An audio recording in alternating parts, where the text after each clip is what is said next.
Putin just said something in public that the Kremlin has spent years trying to hide. And here's the thing. He didn't even realize he was doing it. A man who has built his entire political identity on projecting strength, on projecting power, on projecting the image of an empire that cannot be broken, just stood in front of his own economists and admitted that Russia's economy is collapsing. Not in so many words. Putin never does anything in so many words. But the numbers he read out loud in that meeting, they were a confession. And today, we are going to go through every single one of them, because what is happening inside Russia right now is not just bad.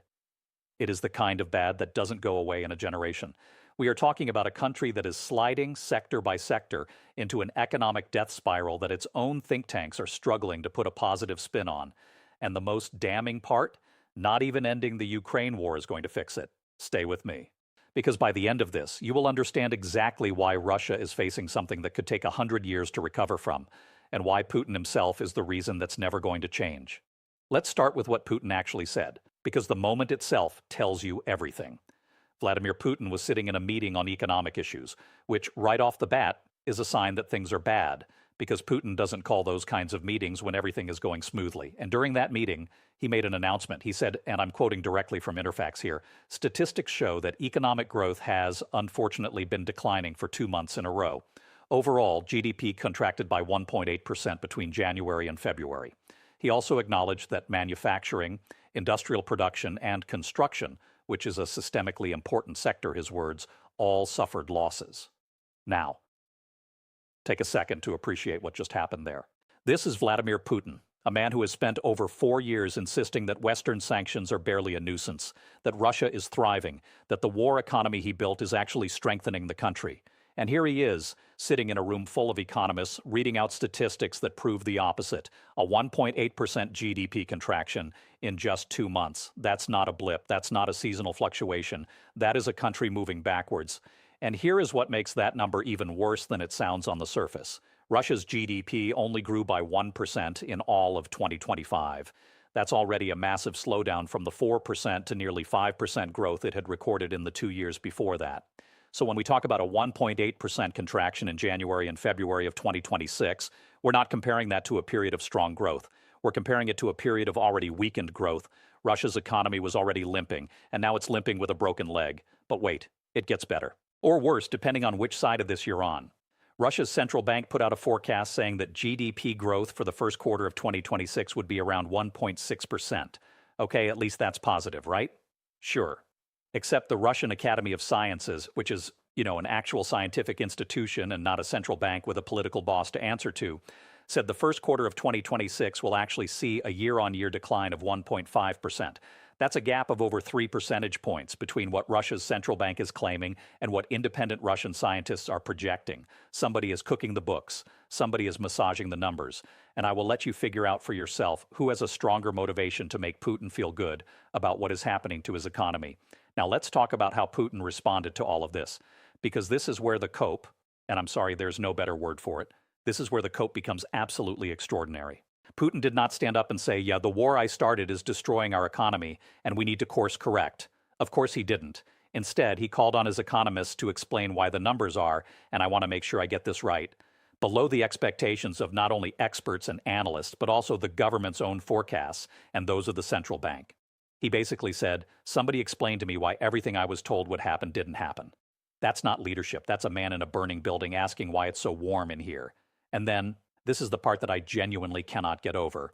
Putin offered his own explanation. He said that one of the reasons Russia's economy contracted so heavily in the first 2 months of 2026 is because January had 2 fewer working days than last year, and February had 1 fewer working day, 3 days.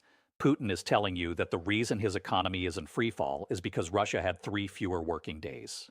Look, he's not technically wrong about the working days. That's a real thing. But here's the question that nobody in that room apparently had the nerve to ask. If 3 working days are enough to tank Russia's GDP by 1.8%, while the United Kingdom, which is not exactly in peak economic condition itself, recorded growth of 0.1% in January and 0.5% in February. If the United States, Japan, and the G7 as a whole are all recording positive numbers in the 0.1 to 0.3% range, despite having the same calendar as Russia, Then what exactly is Putin's calendar excuse actually explaining? The rest of the world didn't get 3 bonus days. They're working the same calendar, but they're growing, and Russia is contracting. So maybe, just maybe, the calendar is not the problem. Putin also tried to pivot to the bright side. He always does. And in this case, the bright side he pointed to was Russia's unemployment rate, which he announced is sitting at 2.1%. And he framed that as proof that Russia's labor market is healthy, that new flexible forms of employment are developing, that everything is basically fine on that front. Folks, here's the thing. That number is almost certainly not what it appears to be. Russian economist Valentin Katasanov has pointed out that the official 2.1% figure, which was 2.2% back in January, doesn't capture anywhere close to the full picture of Russian unemployment. It leaves out everyone who hasn't formally registered themselves as unemployed with the government. It leaves out everyone who is technically employed but has had their hours slashed because their company doesn't have enough work for them. It leaves out everyone sitting at home because their factory has gone to a 3-day or 4-day work week. When you factor all of that in, Katasanov says, Russia's real unemployment rate is probably double the official number. But let's set the accuracy question aside for a second and just take the 2.1% figure at face value, even if it's real, and that's a big if.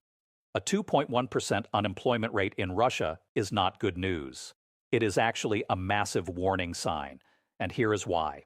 Ukraine has reported that Russia has suffered over 1.31 million casualties since Putin launched his invasion. Over 1.3 million people, overwhelmingly men in their working years, who have been removed from Russia's workforce either through death, serious injury, or being sent to the front lines. And that's on top of a demographic and labor crisis that existed before the war even started.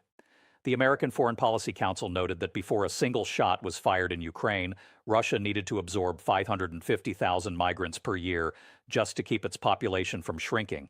That was the baseline. That was the starting point. And by 2024, Russia's job site Superjob was reporting that 73% of Russian companies were understaffed. 73%. 3 out of every 4 companies in the country didn't have enough workers. And right now, as of April 2026, Russia's central bank governor Elvira Nabiullina is warning that Russian businesses are being forced to raise wages to compete for workers in a market that simply cannot supply enough of them. And those higher wages are increasing production costs across the board, and those higher production costs are creating price shocks for ordinary Russian consumers. So when Putin holds up a 2.1% unemployment rate as a sign of a healthy economy, what he's actually doing is pointing to evidence of a labor crisis so severe that it is becoming the primary threat to price stability in the entire country. That's what he's celebrating. A 2.1% unemployment rate that tells you Russia doesn't have enough workers, not because the economy is booming, but because hundreds of thousands of them are dead, wounded, or conscripted into a war that Putin started. Now, we need to talk about the actual freefall. Because while Putin is in meetings talking about working days and unemployment stats, Russia's real economy is collapsing in ways that are very hard to spin. Let's go through this sector by sector, because each one of these tells a part of the story. Business activity. Russia's central bank runs something called a business climate indicator. It's pretty straightforward. Any number above 0 means growth. Any number below 0 means decline. In January 2026, Russia's BCI was sitting at 0.2, barely positive. By February, it had dropped to negative 0.1.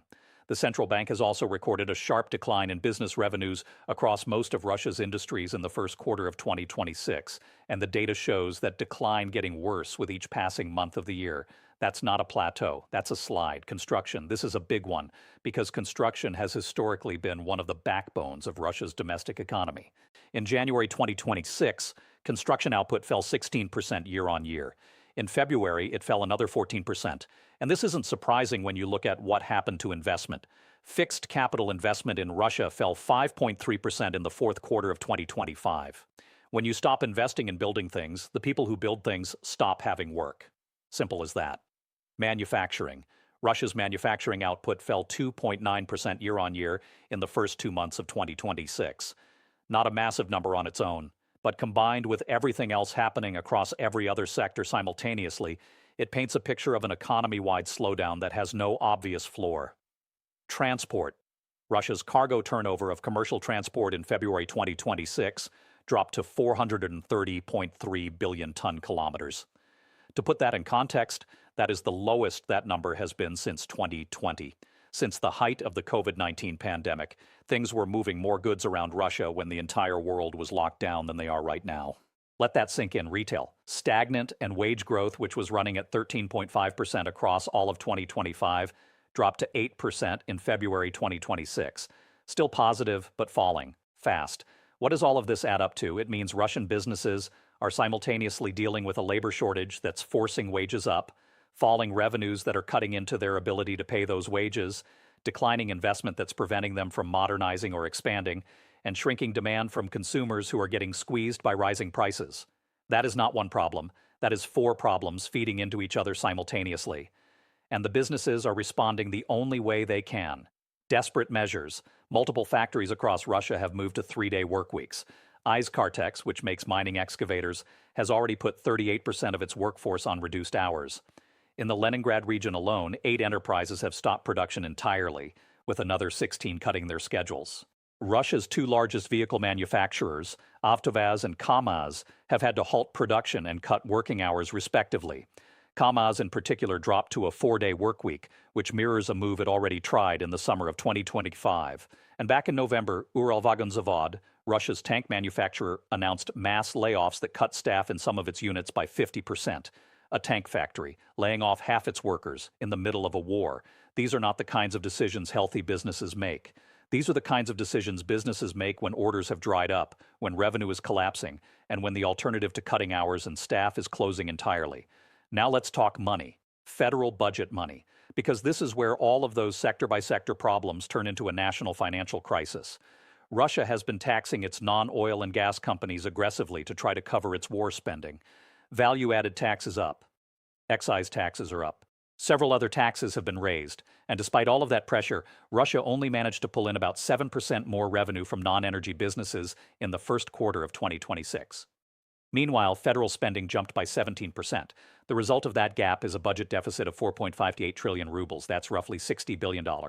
And that's just for the first quarter in a country that is simultaneously spending hundreds of billions of dollars fighting a war in Ukraine.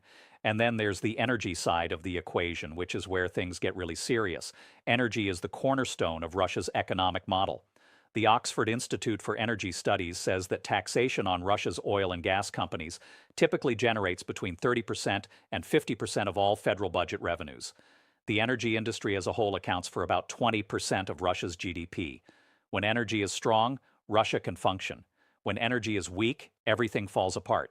Right now, energy is weak. Russia's Ministry of Finance reported in April that federal budget revenues for the first quarter of 2026 were 8.2% lower than they were in the same period in 2025. And the primary driver of that shortfall? Oil and gas revenues fell 45.4% compared to 2025. 45.4%. Almost cut in half. Lower oil prices are being blamed, and the blow has been severe enough that Russia has actually suspended gold and foreign currency transactions until July 1st. Think about what that means. Russia is managing its reserves because it cannot afford not to. Now, there is a temporary lifeline that I want to address honestly because it's real and it matters. When the United States launched its military operation against Iran, Iran blockaded the Strait of Hormuz. About 20% of the world's oil and liquefied natural gas flows through that waterway every year. Block it, and prices spike. And they did spike. Oil has been hovering around $100 per barrel for much of the operation, and Russia has been able to take advantage of that, even selling at a discount through its shadow fleet. Russia gets more per barrel when global prices are elevated. Reuters reported in April that Russia's revenue from its main oil tax is expected to double to roughly $9 billion for the month of April alone. That sounds like good news for Russia, and in the short term it is. But Eden, this is a critical, but it is not going to last. If the United States and Iran reach any kind of agreement that reopens the Strait of Hormuz, oil prices will come back down, and Russia will be right back in the same hole it was already in, except with 4 more weeks of war spending on top of it. CMASF, a Russian think tank, has acknowledged this openly. Even as it revised its forecast for Ural's crude prices upward to 81.6 per barrel, it said that this would only accelerate Russia's economic growth for 2026 by 0.5%. Bringing total growth to no more than 1.3% for the year. And that's the optimistic scenario. The realistic trajectory right now points toward Russia entering a recession in 2026. A band-aid on a wound that needs surgery. That's what this oil boom is for Russia right now. Putin is calling for solutions. He's sitting in meetings demanding explanations. He's asking his economists why everything is below expectations. But here's what nobody in that room will ever tell him, because nobody in that room has a death wish. The answer is him. Putin is the problem. Putin is why Russia's interest rates remain critically high with no meaningful relief in sight. Putin is why investment into Russian businesses fell 2.3% in 2025 and is expected to fall again in 2026. Putin is why the only investments being made into Russian companies are coming from those companies themselves, which works fine when companies are profitable and becomes a catastrophic feedback loop when they're not. No profit means no self-investment, means no growth, means less profit. Around and around it goes. There is no external rescue coming. There is no reset button. There is no cavalry. And here's what makes this entire situation even darker. Even if the Ukraine war ended tomorrow, which it won't, but even if it did, Russia's problems would not end with it. Vasily Burov, the director of the Astanto Lab consulting firm, and Andrei Yakovlev, an associate researcher at Harvard University's Davis Center, published a piece in the Moscow Times that makes this exact point.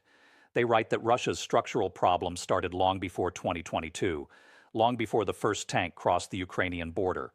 They write that, and I'm paraphrasing here, Russia chose military spending over social investment long before this war started. What they mean by that is this. Putin has spent years, decades really, deliberately concentrating Russia's wealth among a small network of regional elites, Kremlin insiders, and politically connected big businesses. That arrangement existed before the war. The war just made it more visible, more entrenched, and more extreme. Russia has chronically underinvested in social services. It has chronically underinvested in infrastructure outside of Moscow. And Burov and Yakovlev argue that this regional poverty is actually now a feature, not a bug, because it gives Putin a constant supply of economically desperate young men who see the military as their only option. Think about what that means for what happens after the war.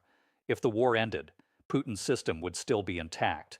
The wealth would still be concentrated at the top. The regions would still be poor. Entrepreneurs who have watched the state seize businesses, jail oligarchs, and nationalize assets on a whim would still have no reason to trust the Russian state enough to invest in it. The systemic rot that was already eating Russia from the inside before a single Ukrainian city was bombed, that rot doesn't go away because a ceasefire gets signed. Putin's system is enrich the people at the top, let the rest of Russia burn slowly, and make sure that anyone who might challenge the arrangement ends up in a prison cell or a hospital with mysterious symptoms. That system has not been touched by the war. It has been accelerated by it, and there is no version of peace in Ukraine that changes the fundamental dynamic of how power and wealth operate inside Russia. So where does that leave Russia? The honest answer is, in a hole that it cannot dig itself out of as long as Putin is in power. Interest rates are high and staying high. Investment is falling. Businesses are cutting hours and laying off workers. Construction is collapsing. Energy revenues are down nearly 50% year on year. The federal budget deficit is ballooning. The labor market is so depleted that companies are raising wages they can't afford to pay because there aren't enough workers left. And the one temporary lifeline, elevated oil prices from the Middle East crisis, will disappear the moment the geopolitical situation stabilizes. CMASF, Russia's own think tank, is projecting that even the most optimistic scenario gives Russia GDP growth of 1.3% for 2026. The Academy of Sciences is projecting a year-on-year decline of 1.5%. Russia's own institutions are publicly disagreeing with each other about whether the economy is growing or shrinking. And both of those projections are being made against a backdrop of war spending, sanctions, a decimated workforce, and a leader who just blamed a 1.8% GDP contraction on having 3 fewer working days in January and February. This is not a temporary dip. This is not a rough patch. What is happening inside Russia right now is a structural, multi-sector, compounding economic collapse that has been years in the making and is now accelerating. And the people who understand it best, Russia's own independent economists, Russia's own Academy of Sciences, Russia's own think tanks, are quietly saying what nobody inside the Kremlin is allowed to say out loud. The only real solution is getting rid of Putin. And that is not something that is going to happen in a boardroom or a ballot box, which means Russia is not going to see any real path to recovery until the man who built this system is no longer in a position to protect it. And until that day comes, every statistic we've walked through today is going to keep getting worse. The construction numbers will keep falling. The manufacturing output will keep declining. The budget deficit will keep growing. And the Russian people, not the oligarchs, not the Kremlin insiders, not the elites, who have been enriching themselves on the back of this war, the ordinary Russian people will keep paying the price for decisions they had no vote in and no voice against. That's the picture. That's the reality of what is happening inside Russia in the spring of 2026. A leader who launched an invasion that has cost his country over 1 million casualties, triggered a labor crisis that existed before the war and has been catastrophically deepened by it, created a war economy that is now actively contracting, burned through his energy revenues, and driven his country toward a recession, standing in a meeting and asking his economists to explain why the numbers aren't adding up. The numbers are adding up perfectly, Vladimir. They're just adding up to something you built. If you made it to the end of this breakdown, thank you for being here. I'm Brady Vantrex. This channel exists to cut through the noise and give you the real picture of what's happening in the world. No spin, no filler, just the analysis that matters. If you found this valuable, subscribe. Share this with someone who needs to understand what is actually going on inside Russia right now. And I'll see you in the next one.